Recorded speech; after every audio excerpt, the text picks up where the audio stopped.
সকল দুর্যোগে যিনি জাতির ত্রাণকর্তা হিসাবে যিনি আবির্ভূত হয়েছিলেন। ৭১ সালে যখন জাতীয় নেতৃত্ব দোদুল্যমান, তারা যখন কোনো দিক নির্দেশনা দিতে পারছিলেন না, ঠিক ওই সময় সেনাবাহিনীর একজন মেজর চট্টগ্রাম থেকে তিনি স্বাধীনতার ঘোষণা দিয়ে গোটা জাতিকে স্বাধীনতা যুদ্ধে উদ্বুদ্ধ করলেন।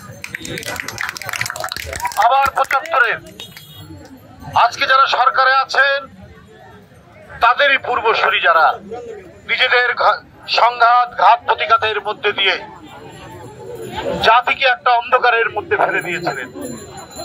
তারপরে সিপাহী জনতা একত্রিত হয়ে জিয়াউর রহমানকে রাজনীতি এবং ক্ষমতার সামনে নিয়ে এসেছে। এই সেই ব্যক্তি যিনি মানুষের কথা বলা, মানুষের স্বাধীনতা, সংবাদপত্রের স্বাধীনতা, একটা মুক্ত বাংলাদেশ তৈরি করেছিলেন, আবার দেশের স্বাধীনতা সার্বভৌমত্ব রক্ষার একটি স্বাধীন দেশ প্রতিষ্ঠা করেছে। সুতরাং এই জাতি কোনদিন এই অবিস্মরণীয় নেতা শহীদ রাষ্ট্রপতি জিয়াউর রহমানকে কোনদিন ভুলে যাবে না। শহীদ জিয়াউর রহমান না থাকলে আমরা গণতন্ত্র পেতাম না।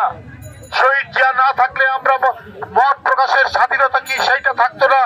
ওই বাকশাল যেভাবে কায়েম করা হয়েছিল, সেই বাকশাল অব্যাহত ভাবে রাখার প্রচেষ্টা চলত।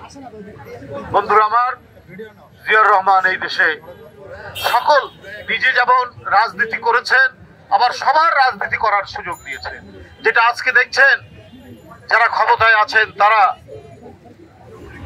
নির্বাচনকে নির্বাসনে দিয়েছেন, ভোটারদেরকে ভোট কেন্দ্রে দেন না, যেতে পারে না, সব কিছু বন্দী করেছে।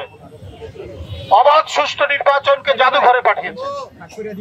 এই পরিস্থিতির মধ্যে, এই দম বন্ধ করা পরিস্থিতির মধ্যে আমরা বসবাস করছি।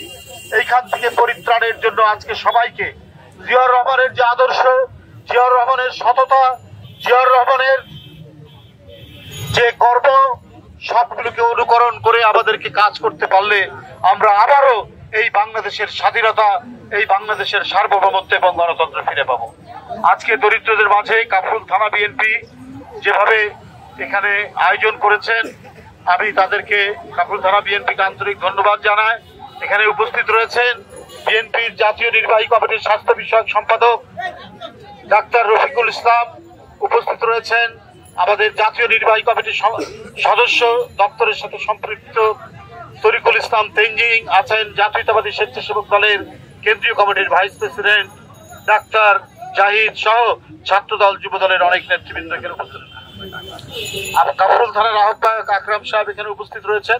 আমি সবাইকে চিনি, এখানে অনেক কর্মসূচি করেছি। সবাইকে আন্তরিক ধন্যবাদ জানিয়ে আমার বক্তব্য শেষ করছি।